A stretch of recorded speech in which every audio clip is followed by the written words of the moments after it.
మన ఇందిరమ్మ ప్రభుత్వంలో ఈ భూభారతి 2025 చట్టాన్ని తెచ్చుకున్నాం. గౌరవ కలెక్టర్ గారు, నా సహచర మిత్రులు ఇంతకు ముందు చాలా విషయాలు మీకు చెప్పారు. గౌరవ కలెక్టర్ గారు చట్టాన్ని గురించి, ఆ చట్టం మీకు చుట్టంలా ఎలా పనిచేస్తుందో గురించి, ధరణిని గురించి, ధరణితో పోల్చి ఈ భూభారత్ వల్ల మీకు వచ్చే లాభం గురించి చాలా వివరంగా చెప్పారు. ధరణిని గురించి 2-3 ముక్కల్లో చెప్తా. ఆనాడు 2020 చట్టం చేశామని చెప్పారు. ఏదైనా ఒక చట్టం చేస్తే అది ప్రజల కోరుకునే చట్టమై ఉండాలి, ప్రజలకు ఉపయోగకరమైనదై ఉండాలి, ప్రజలకు మేలు చేసిందై ఉండాలి, ప్రజలకి పూర్తిగా భద్రత కల్పించే చట్టమై ఉండాలి. కానీ ఆ చట్టాన్ని ఆనాటి ప్రభుత్వాలు అలా చేయలే.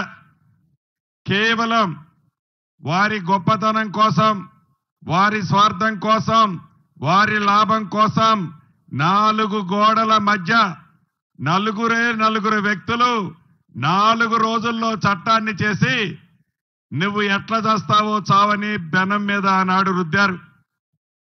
ధరణిని అమలు చేసే నాడు మీరందరూ అనుభవించారు.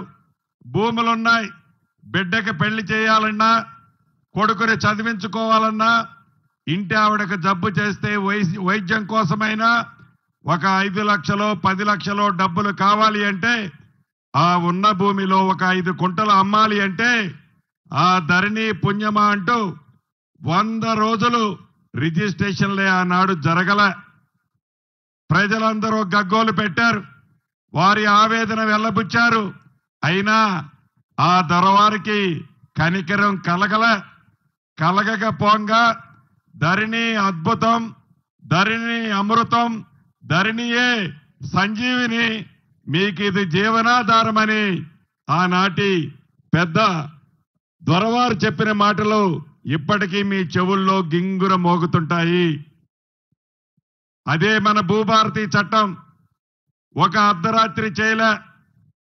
ఇందిరమ్మ రాజ్యం వచ్చిన తర్వాత గౌరవ ముఖ్యమంత్రి రేవంత్ రెడ్డి గారి నాయకత్వంలోని మన ఇందిరమ్మ ప్రభుత్వం ఈ చట్టాన్ని చేయటానికి ముందు ప్రజల కష్టాలు ఏమున్నాయో తక్షణం ఆ కష్టాలు ఏమి తీర్చగలుగుతామో అని దాని మీద పూర్తిగా విచారించి ఒక కమిటీని వేసి ఆ కమిటీస్ ఇచ్చిన ప్రతి సూచనని అమల్లోకి తెచ్చి ఈ భూభారతి చట్టాన్ని తేటానికి ముందు అనేక ప్రాంతాలలో అన్ని జిల్లా కలెక్టర్లు మీ అందరి సూచనలు రాష్ట్ర వ్యాప్తంగా తీసుకొని చివరికి ప్రతిపక్షం వాళ్ళు చెప్పిన సూచనలు మంచివైతే వాటిని కూడా క్రోడీకరించి దేశవ్యాప్తంగా 18 రాష్ట్రాలలో అక్కడున్న రెవెన్యూ చట్టాన్ని క్షుణ్ణంగా చదివి దాంట్లో మంచి వాటినన్నిటినీ మన ఈ భూభారత చట్టంలో పెట్టి ఒక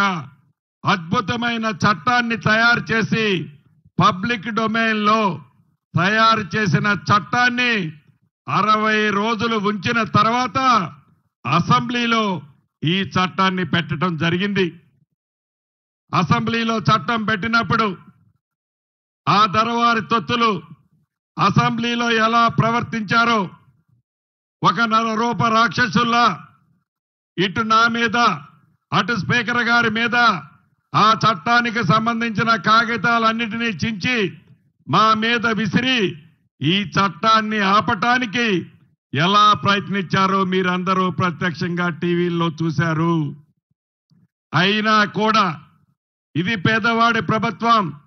ఇందిరమ్మ ప్రభుత్వం అంటేనే పేదోడు కష్టాలు తీర్చే ప్రభుత్వం.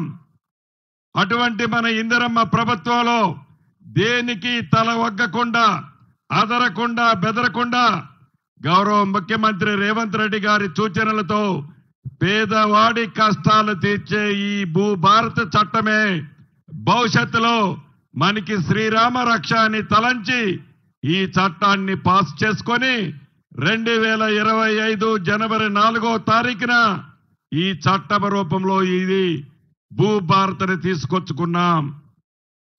ఆనాడు 2020 చట్టం అయితే చేశారు, కానీ నియమ నిబంధనలు 3 సంవత్సరాలైనా ఆనాటి ప్రభుత్వాలు చెయ్యాలి అనే ఆలోచన కూడా రాలేదు. ఏదైనా ఒక చట్టం చేస్తే ఆ చట్టం విధి విధానాలని చాలా స్పష్టంగా తెలియజేయాల్సి ఉంది.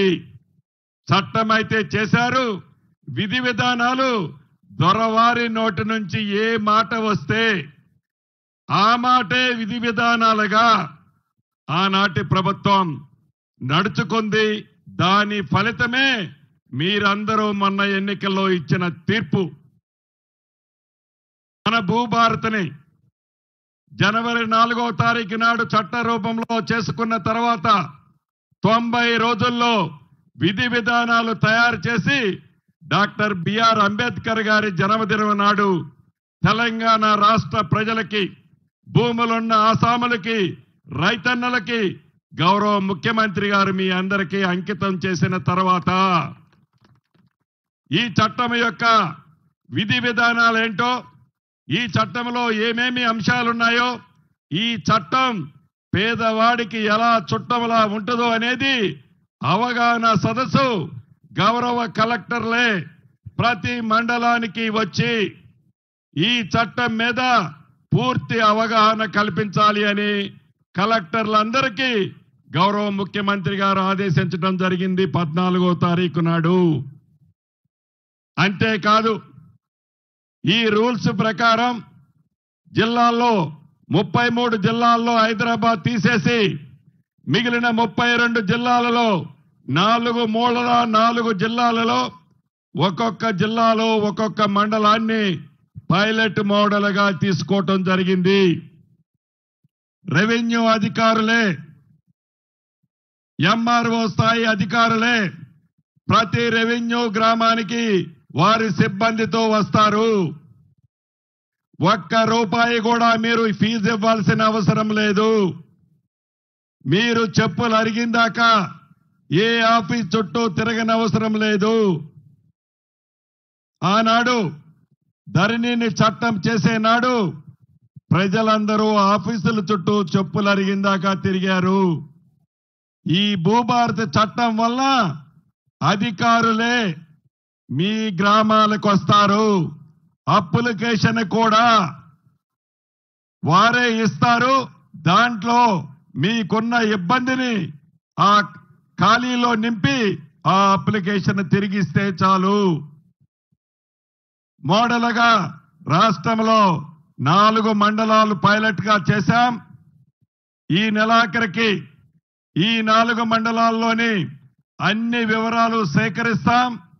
రాష్ట్ర అవతరణ దినోత్సవం జూన్ 2వ తారీఖు నాటికి ఈ 4 మండలాలలో వీలైనన్ని సమస్యలని పరిష్కరిస్తూ, ఇందిరమ్మ ప్రభుత్వం అంటేనే పేదోడు ప్రభుత్వం, ఇందిరమ్మ ప్రభుత్వం అంటేనే పేదవాడికి ప్రభుత్వ భూములు పంచే ప్రభుత్వం.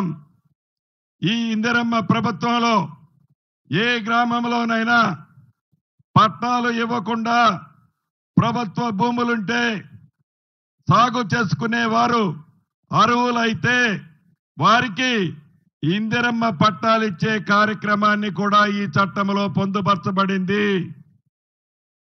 అంతేకాదు మే 1వ తారీఖు నుంచి రాష్ట్ర వ్యాప్తంగా మిగిలిన 28 మండలాలలో ప్రతి 28 జిల్లాలలో ప్రతి జిల్లాకి ఒక మండలాన్ని పైలట్ మండలంగా తీసుకుంటాం. ఈ మండలాలలో నుంచి వచ్చే సూచనల ఆధారంగా అవసరమైతే చట్టములో ఉన్న నియమ నిబంధనలని చిన్న చిన్న కరెక్షన్స్ ఉన్నా చేయటానికి మన ఇందిరమ్మ ప్రభుత్వానికి ఏ రకమైన భేషజం లేదు. ప్రజలకి ఉపయోగకరమైన చట్టం తేవాలన్నది ఏకైక లక్ష్యం తప్ప మన ఇందిరమ్మ ప్రభుత్వానికి ఏదో చట్టం చేశాం అది ప్రజల మీద రుద్దుతాం, ప్రజల అభిప్రాయానికి భిన్నంగా చట్టాన్ని చెయ్యము అని కూడా ఈ వేదిక ద్వారా మరొక్కసారి తెలియజేస్తున్నాను. ఈ చట్టం వల్ల ఉపయోగాలు 1, 2 చెప్తాను, మిగిలిన అన్ని కలెక్టర్ గారు మిగతా మిత్రులు చెప్పారు.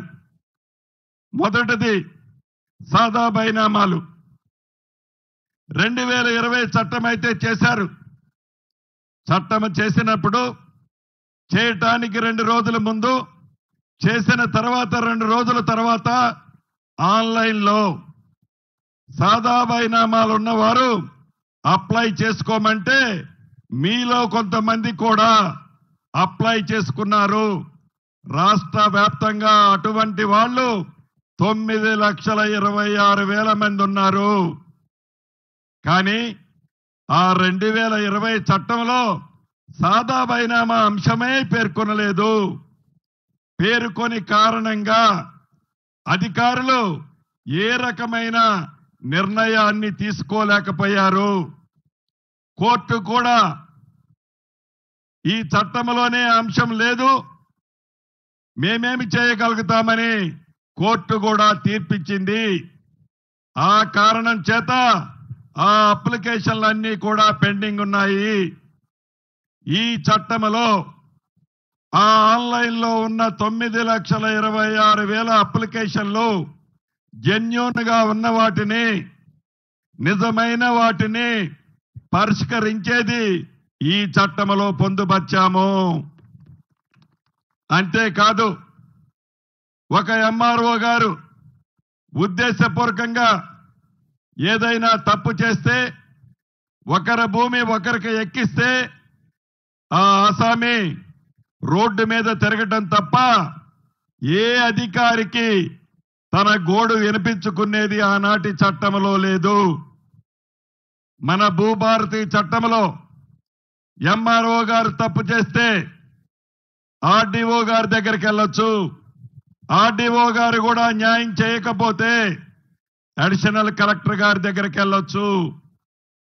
ఆర్డీఓ గారు తప్పు చేస్తే అడిషనల్ కలెక్టర్ గారి దగ్గరికి వెళ్ళొచ్చు, కలెక్టర్ గారి దగ్గరికి వెళ్ళొచ్చు. అడిషనల్ కలెక్టర్ గారు తప్పు చేస్తే కలెక్టర్ గారి దగ్గరికి వెళ్ళొచ్చు, సిసిఎల్ఐకి వెళ్ళొచ్చు. సిసిఎల్ఐ తప్పు చేస్తే స్పెషల్ ట్రిబ్యునల్స్ పెడుతున్నాము. ఈ స్పెషల్ ట్రిబ్యునల్స్ లో సామాన్య ప్రజలకి కోర్టుని ఆశ్రయించకుండా ప్రజల కష్టాలు తీర్చడం కోసం అవసరాన్ని బట్టి రాష్ట్ర వ్యాప్తంగా స్పెషల్ ట్రిబ్యునల్స్ ని కూడా ఏర్పాటు చేసే అవకాశాన్ని ఈ చట్టంలో పొందుపరచబడింది.